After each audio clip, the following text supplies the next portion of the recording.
Hey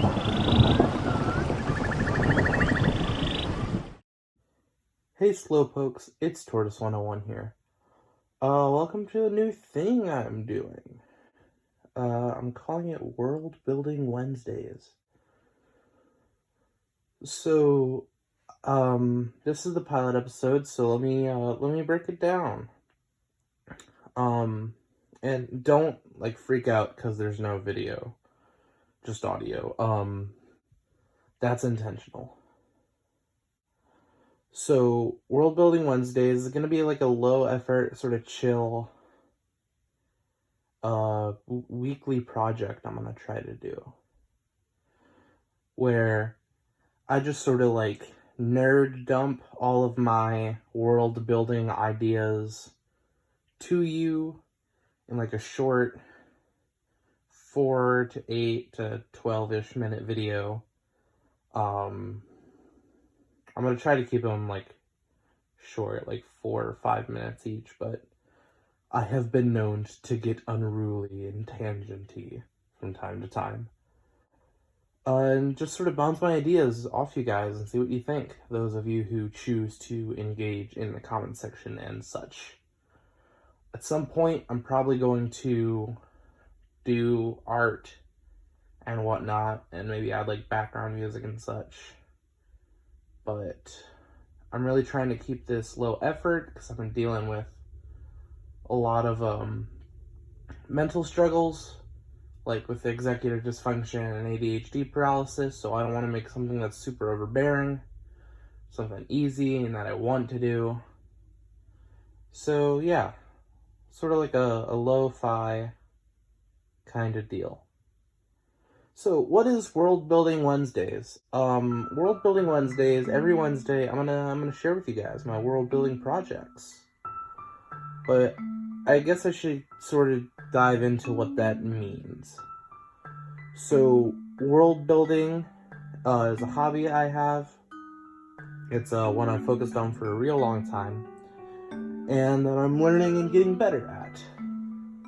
So, what world building means to me is developing a fictional environment.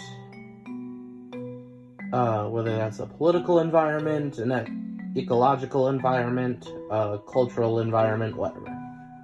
Or sometimes all of those just sort of mashed into one. Those are my favorite. And oftentimes, for me, world building comes with stories and personal exploits and whatnot, where I sort of explore different parts of myself through the story I'm trying to make, or the world that I'm building. And a big focus for me are 3 big things: the languages of the worlds. That's where I find a lot of the joy is in the actual physical language portion, how these people talk to each other. How can we see their culture through their language, right? Because my linguistic heart knows no bounds. The magic systems, basically the unique gimmicks of that world that make it different than ours. Now, that is to say, not every world needs to have a magic system, but oftentimes I either make a language or a magic system or both, and then I create a world for those languages and magic systems to occupy. It's very rarely the other way around for me. Forgive me if I pause a lot. It is absolutely sweltering in my room, and my fan is going to create way too much of a droning noise. That and the acoustics are kind of whack, because I have no proper setup and I'm recording this on my phone camera. But, the magic systems, which I'll get into in a moment,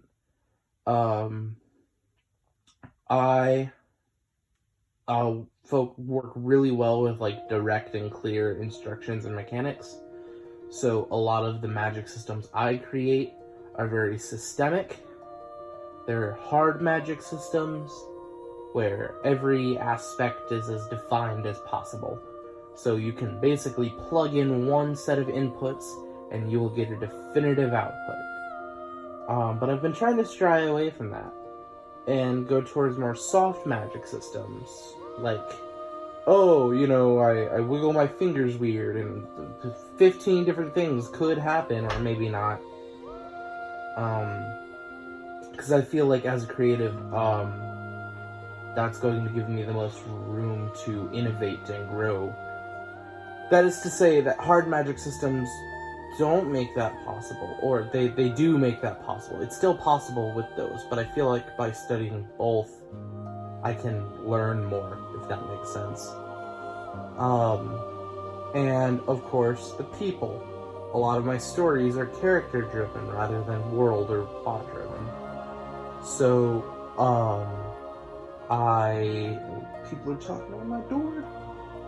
Is that on recording? Probably not, we just came inside. The people and cultures, the characters. A lot of the worlds that I make are experienced through their eyes, which takes a load off my back, because it's not like I have to define every aspect of this world. It's more so, oh, this character is in this place. What do they see? And then I sort of build from there. By putting the audience, the experiencer, in the shoes and eyes of the characters, or at least the medium through which the characters are telling their story, I can kind of, it's like a more visceral experience, if you will. Because the characters, they only ever see the portion of the world they actually see, So it's almost more like realistic to not define everything. Now, of course, I like to define everything. I find great joy in defining all of the little details that no one's probably gonna see or probably will never mention, but have consequences that are experienced throughout everything. So, the languages. I'm a linguistic nerd, and I like to make a bunch of languages. Oftentimes they're not really for anything. 9 times out of 10, I'm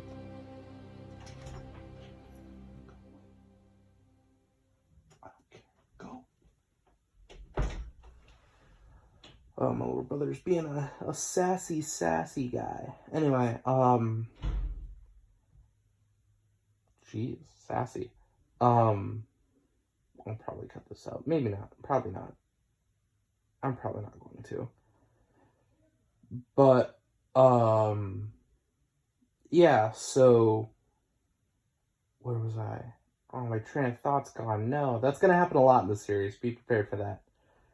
I assume those of you who are still watching by this point, this series is going to prove very useful background noise. I know I watch a lot of videos for background noise, video essays and whatnot. This series is that. There's nothing to really see, because it's probably going to either be a static image or just completely dark, so there's no real point to, watch it. You just sort of listen to it, which I'm okay with. That's the kind of content that this is for. That is the medium through which I'm expressing this project. And I think that's okay. I need to give myself permission more. That's another thing of this series. It's basically me exploring. I'm an explorer here.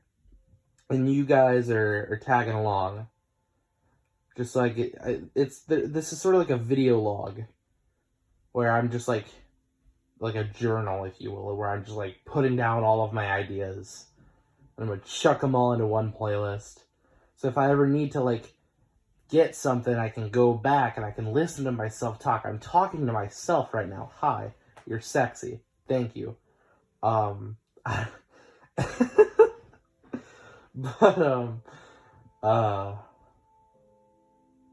Yeah, so what is a magic system? Cause like that's the thing. You know, magic is sort of like the opposite of a system. I watched this really fascinating video by Tale Foundry recently. Tale Foundry, very cool. A lot more subscribers than me. You should go check them out. The host of Tale Foundry is this cute robot dude who's just like so adorable. Very persuasive, very charismatic. But yeah, Tale Foundry, they were talking about how, like with a magician, right? Reaches into his hat, pulls out a rabbit. The kid who's watching is just filled with wonder. Like, oh crap, this guy just pulled a rabbit out of a hat. Magical. Well, whereas an adult that would be watching is like, okay, that's cool. I appreciate the showmanship, but what's the trick here? How did they do that? Whereas the kid is like, wow, they just did magic. It's like magic is acceptance of it, right? And as soon as you try to understand what that is and define every little part, it stops being magical to those who are doing it. But what I'm going for is that it's magical to everyone who's not doing it, you know? Whereas a magician, the magic isn't really for the magician, is it? The magician is just sort of like a medium through which the magic gets to the people who are going to appreciate it as such. I'm a huge fan of Brandon Sanderson's Mistborn series, which Tale Foundry also brings up in the video. As a hard magic system where you can like make charts and such, and it's all defined and it's all clearly defined and everything, which is great. And I think that's neat.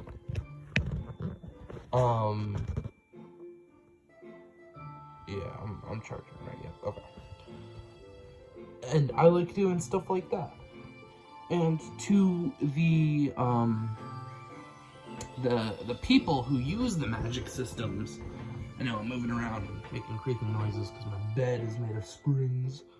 But to the people doing the magic, right? It's not it doesn't feel like magic. It's just a science to them. And in a couple other magic systems, it doesn't really feel like magic either. It's just, that's just how it works. Which I like those. I like it, that's just how it works mentality. Because while it takes, people may argue that, oh, it takes away from the true value of it, because it's not magic anymore. But like, if that were true, then why do people find such fascination in science? Because that's like our real life magic system. And, you know, people are still fascinated and wondered by that, even when it's all explained to them.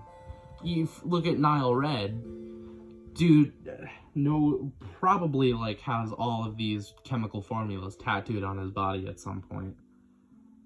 And yet he still just loves doing what he does. You can do all of these things and get an expected output, and yet still, it's still wonder. I think the, magic is only cool when it's magic-y. Or like completely fantastical, I think is a very cynical look at it. So what you'll find in my stuff that I'll sort of explain every Wednesday, that I do get a lot of joy from defining all of these things, and you know, I can only hope that you guys will too. I hope that with this series I'll be able to say, this is a thing that happens, and you guys are gonna be like, whoa, that's a cool thing. I wonder how it would interact with this thing. And then immediately after, you have that thought, I will then respond with, this is how it interacts with this thing. And then you guys are going to be like, whoa, Tortoise, you're so cool and handsome. And I'm like, yes, I am one of those adjectives. I'll let you guys pick which one.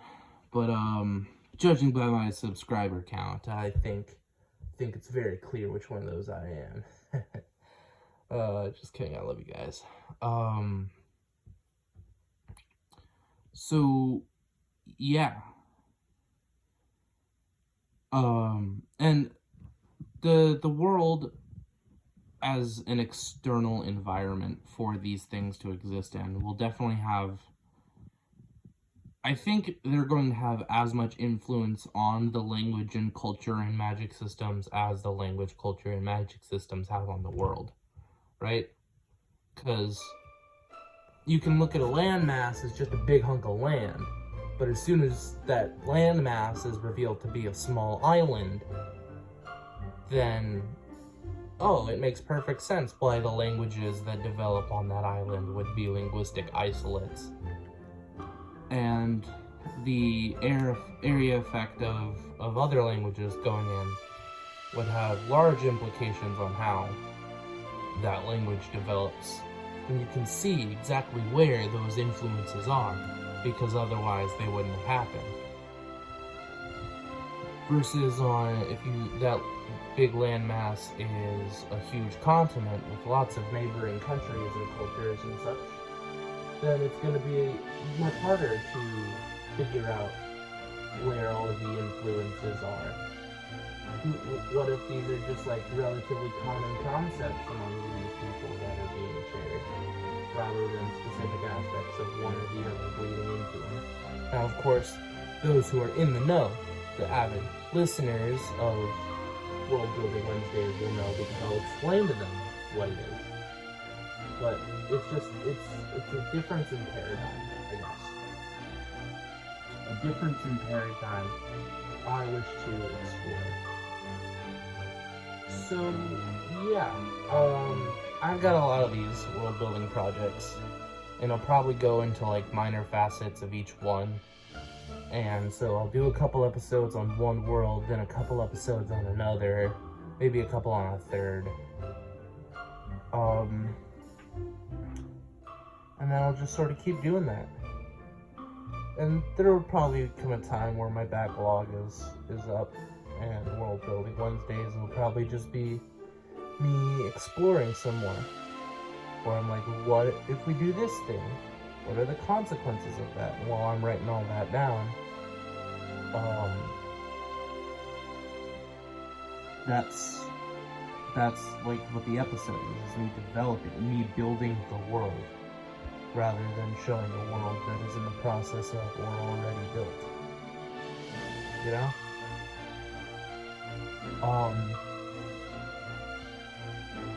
Yeah, and at that point, the episodes are probably going to be a lot longer, just to get all of that into what's going on.